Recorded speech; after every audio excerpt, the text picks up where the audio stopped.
There was another tweet. He was replying to somebody and said that small oil is also a problem. So not just big oil, but also small oil. Tesla Charts had a nice joke about that, referring to Valvoline, because Valvoline has the little motor oil cans that come in usually people buy them in a 1 quart increment. Sometimes they'll buy a 5 quart container. The Tesla Q podcast is for informational purposes only and is not intended for and should not be used as financial, investment, or trading advice. Research associated with fiscal decisions should be conducted elsewhere. The host of the show possesses no license or credentials to warrant accepting advice based on what is heard on the Tesla Q podcast. Additionally, even though the host and guests may hold positions in companies discussed on the show, they don't have insights into the next time step of the simulation. Therefore, do not make any financial decisions based on the contents of this podcast. Hello, and welcome to episode number 26 of the Tesla Q podcast. This is part 2 of the March Madness series, which the madness has continued into April, as we all know. This is being recorded on Sunday, April 14th, 2019. Don't forget, if you want to contribute to the podcast, go to patreon.com/TeslaQpodcast, and you can become a monthly patron.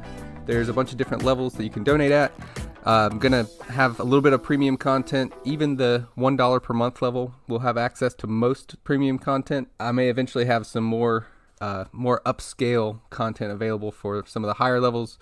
Don't quite yet. Or if you'd rather become a one-time contributor, you could still go to the Square Cash app or cash.me/TeslaQpodcast. It's TSLAQ podcast. And you can make a one-time donation there. The first premium item I put up for Patreon subscribers was a little bit of a chart study of Tesla's share price over the past 5 months primarily. The last March Madness Rundown episode, which was part 1, ended off with discussing a Wall Street Journal article that came out on March the 8th, which discussed the fact that Tesla has something over $1 billion of lease obligations for their stores. That was written by Esther Fung. I want to give her the credit for that, as she put it together. And I mentioned that then led to the reversal of the decision to close the stores on March 11th. That came out in a blog post late at night, Sunday night, March 10th or March 11th, depending on what time zone you're in. Talk about that a little bit more as we get into this episode. This episode's actually only going to cover from early in the day on March 8th to early in the day on March 11th. There was just so much that went on with Tesla during the month of March that to cover it comprehensively is a task. And the way that Twitter's set up, it's really annoying to scroll back to that time period, especially when as frequently as I tweet. I am working on developing a better balance between my usage of Twitter and my day job and producing podcasts. I plan to continue improving that as time goes along. If anybody has any thoughts or ideas about how I could better do that, feel free to share them. As I said, it's currently April 14th. There's been a lot going on just the past 5 days with Tesla. Just to quickly mention that, on Thursday in the Japanese newspaper Nikkei, I think that's how you pronounce it, it's Nikkei, there was a report that Panasonic and Tesla have decided not to spend additional money to increase the capacity of the Gigafactory 1 in Nevada, near Reno, Nevada. It's not in Reno, but it's near there. So that came out. Saw a lot of Tesla bulls saying, that they didn't name who their source was, so it's crappy journalism, blah, blah, blah. But it's highly likely that the source was Panasonic themselves, and they were sending a message to Tesla. Subsequent to that, this weekend, yesterday, April 13th, Saturday, Elon Musk was on a bit of a Twitter rampage talking about Panasonic and basically blaming them, saying that their restraints on cell production were the bottleneck that kept Tesla's Model 3 production down, which is absurd from a number of angles. Primary one is the fact that Tesla produced about 10,000 more Model 3s than they actually delivered in the first quarter of 2019. And they produced a few less, like I think it was about 200 less Model 3s in quarter 1 of 2019 than in quarter 4 of 2018. So from that angle, what Elon said and tweeted was kind of ridiculous. He's kind of he's ramped up his tweeting today on Sunday, April 14th, and is going off in a few other directions. One of his tweets was it said that the Wall Street Journal is basically a sock puppet of big oil. There was another tweet, he was replying to somebody and said that small oil is also a problem, so not just big oil, but also small oil. Tesla Charts had a nice joke about that, referring to Valvoline, because Valvoline has the little motor oil cans that come in usually people buy them in a 1 quart increment. Sometimes they'll buy a 5 quart container. So small oil, that was a funny little joke. Also, he said that Bloomberg is also almost as bad as the Wall Street Journal. There was a tweet, somebody said that Tesla, the corporate account, shouldn't follow Dana Hull, who's a journalist for Bloomberg, who's done a lot of great work on Tesla. Tesla fans don't seem to be a fan of her because she simply seeks out the truth. I've been impressed by her work, along with a lot of other journalists who are willing to ask legitimate questions, and they try to get real answers about the questions, but Tesla doesn't seem to be the most transparent company from a lot of angles. There was a couple other tweets that Elon's made today, but in general, it seems like he might indirectly relate to his ongoing SEC matter. It was 2 weeks ago, or not 2 weeks ago, it's about 10 days ago that Elon was in New York, the Southern District of New York courtroom of Judge Allison J. Nathan, and she told Elon and the SEC to put their reasonable pants on and come to an agreement, and that they had 2 weeks to do it. So the new deadline would be this upcoming Thursday, which is, I think, the 18th of April.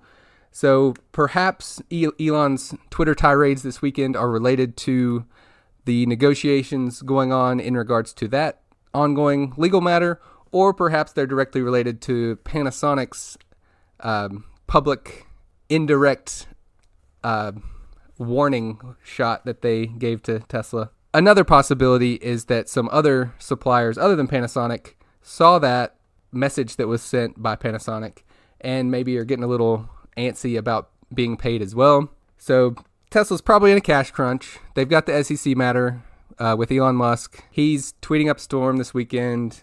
Panasonic is clearly not happy with Tesla right now based on the reporting out of the Nikkei newspaper from Japan. So that's where we are right now. So back to the more regimented, detailed timeline of the Tesla Twitter ongoing saga.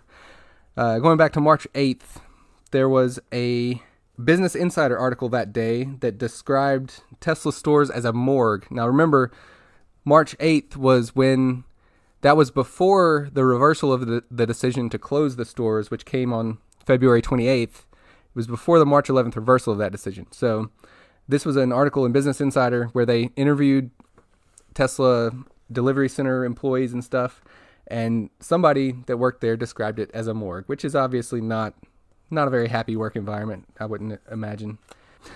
I'm pretty sure it was the same article. It might have been a different one, but it was also a Business Insider article.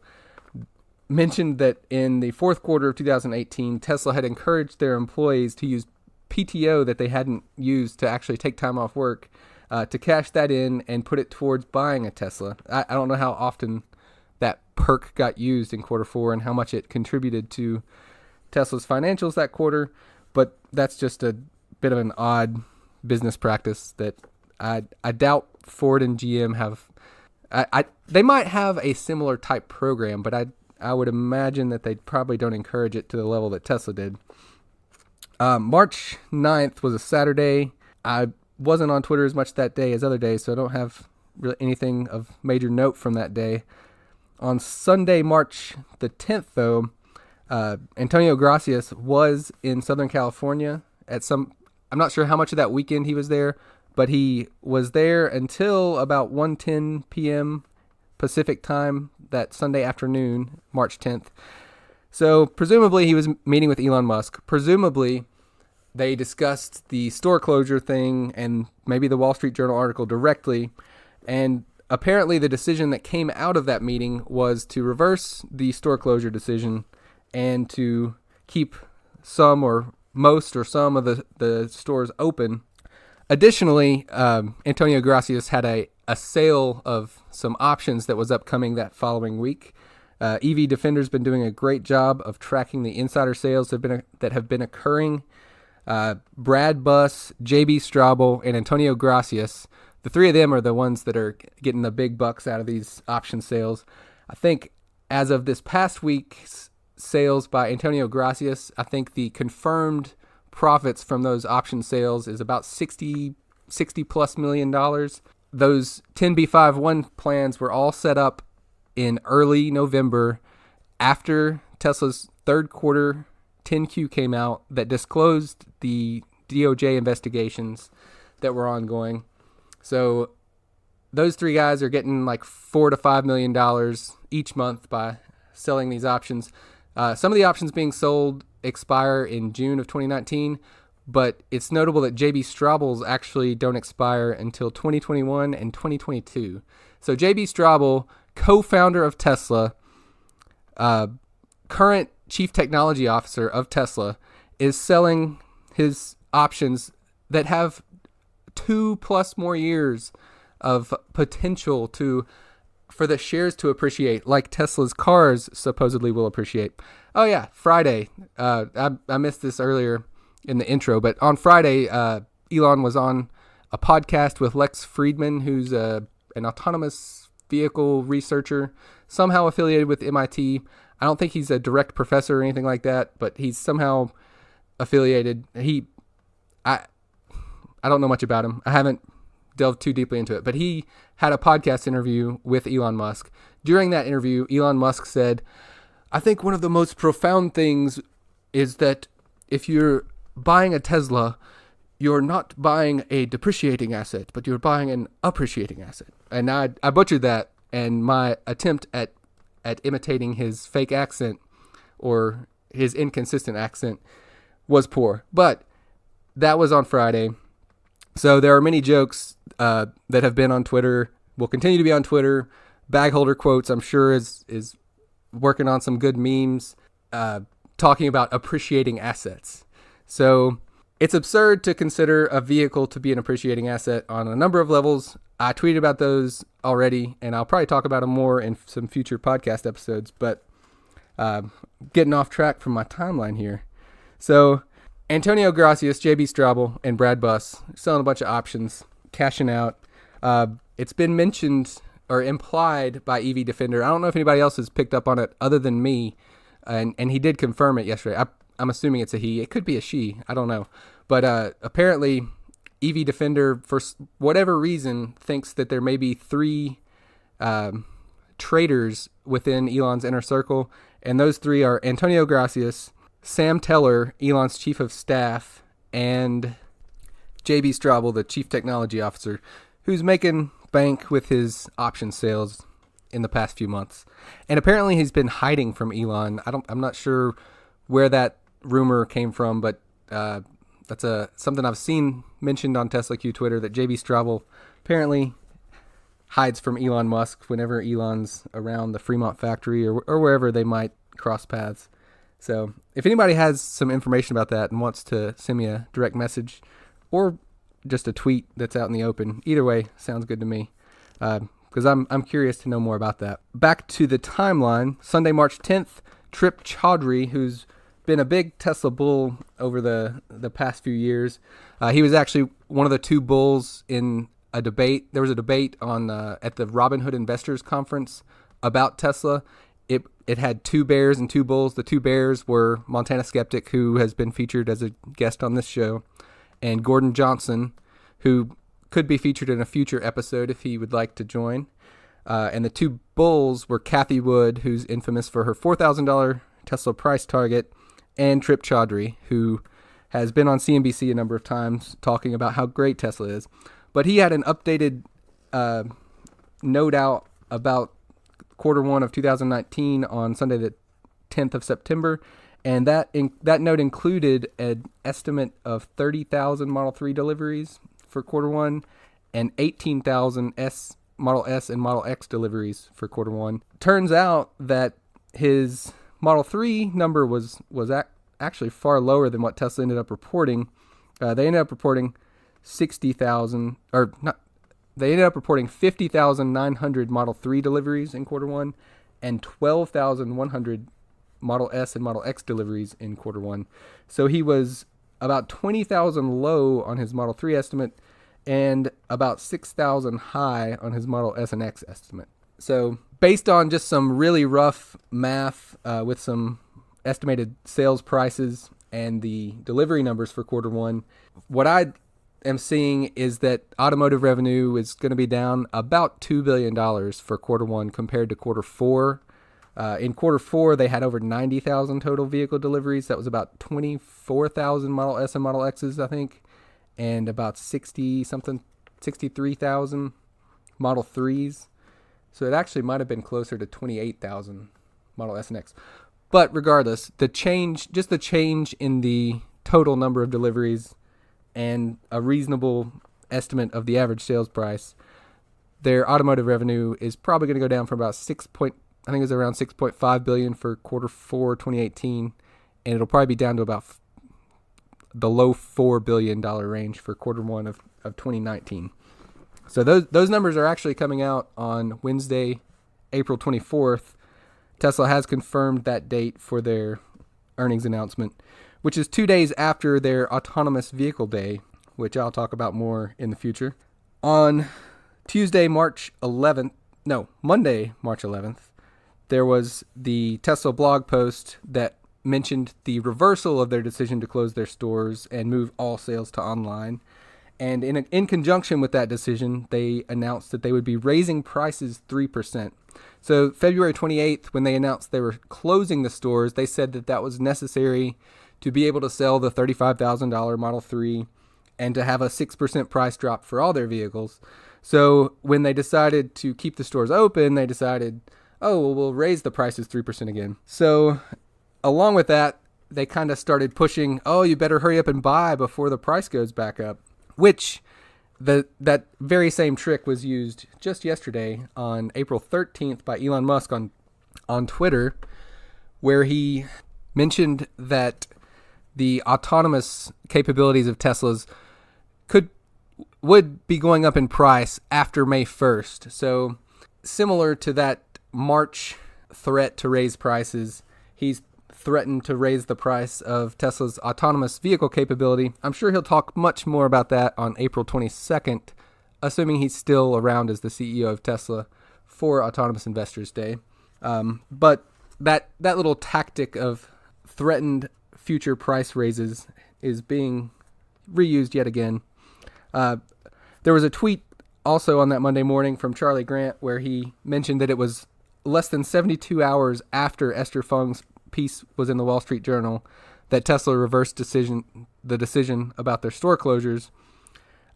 Similarly to that instance of an article in the Wall Street Journal causing Tesla to reverse their decision, I am very curious to see what happens with this latest Panasonic spat with Tesla and whether that ends up causing Tesla to reverse any decisions.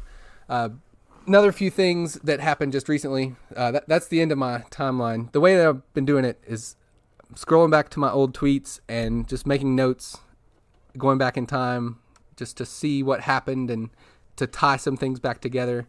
But it'll be interesting to see how the Panasonic thing goes. Some of the other things Elon tweeted about this afternoon are he doubled or tripled down on his 500,000 number for Teslas. He said that they would make 500,000 before a year from over the next 12 months. So I guess the middle of next April.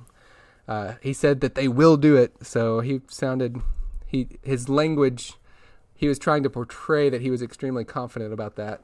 I guess we'll see if there's any buyers for that number of Tesla vehicles, but it just seemed to be a fairly crazy time in the world of Tesla.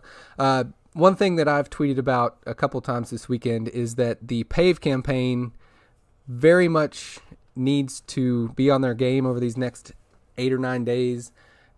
before the Tesla full self-driving event or autonomous vehicle investor day, whatever you want to call it, as it seems that what Tesla might be doing is gearing up to shift their business strategy and possibly say that they're building a fleet of vehicles that they're going to use to be autonomous taxis. The timing of this somewhat makes sense, as Lyft has just had their IPO. Uber is having their IPO very soon. I think their S1 just came out like Wednesday or Thursday of this past week or something. So those two companies being public, and I think Uber's valuation is supposedly at $100 billion, which is about double what Tesla's valuation is. So I think Elon wants to grab a little bit of that value, even though it's not clear that their autonomous vehicle capabilities are nearly what Elon would want you to believe. The Navigant report has Tesla clearly towards the bottom left in their little quadrant system, whereas GM's Cruise and Waymo and several other very reputable companies are in the top right. Tesla doesn't use LiDAR for their autonomous vehicle capabilities, so all they've got is cameras and I think maybe some other radar. So it's not clear that they have sufficient redundancy for their systems.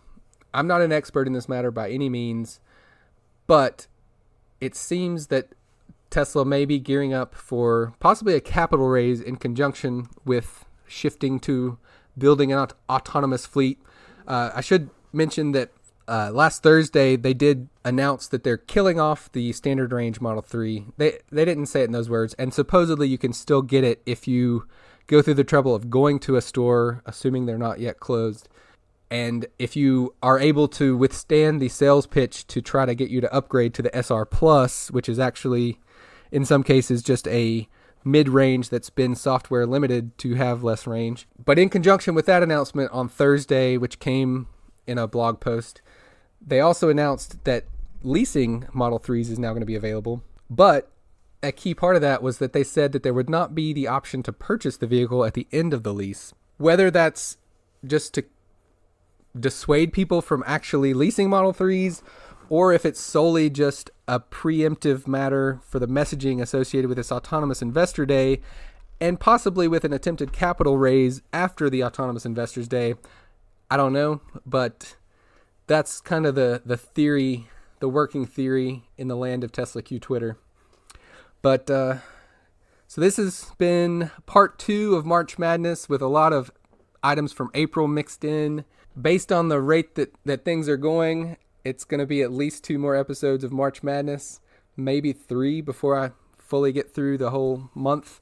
If you like the regimented, detailed timeline episodes, let me know. I know people want more interviews, and I would love to do more interviews. Time is my big constraint, having a real job. If you have any ideas about how I could better shift towards a more financially minded career as opposed to my current day job, which is, I would term, more of a technical field, feel free to shoot ideas my way. Don't forget about the Patreon if you want to become a regular contributor to the podcast. And if you want some shorty merchandise, go to evacuationboy.com, get a nice coffee mug or t-shirt. Demand for those, I imagine, is going to be going up as the craziness of Elon's tweeting continues to ramp up, and we may be nearing some sort of resolution on some front, whether the SEC matter or just with Tesla's cash balance or something. I don't know. There's a lot of stuff coming up in the near future. Tomorrow is tax day. That's another reason that I'm a little bit short with this episode, because I'm a bit of a procrastinator. But that's enough about me and enough for this episode. So thanks for joining. This has been episode number 26 of the Tesla Q podcast. Bye-bye.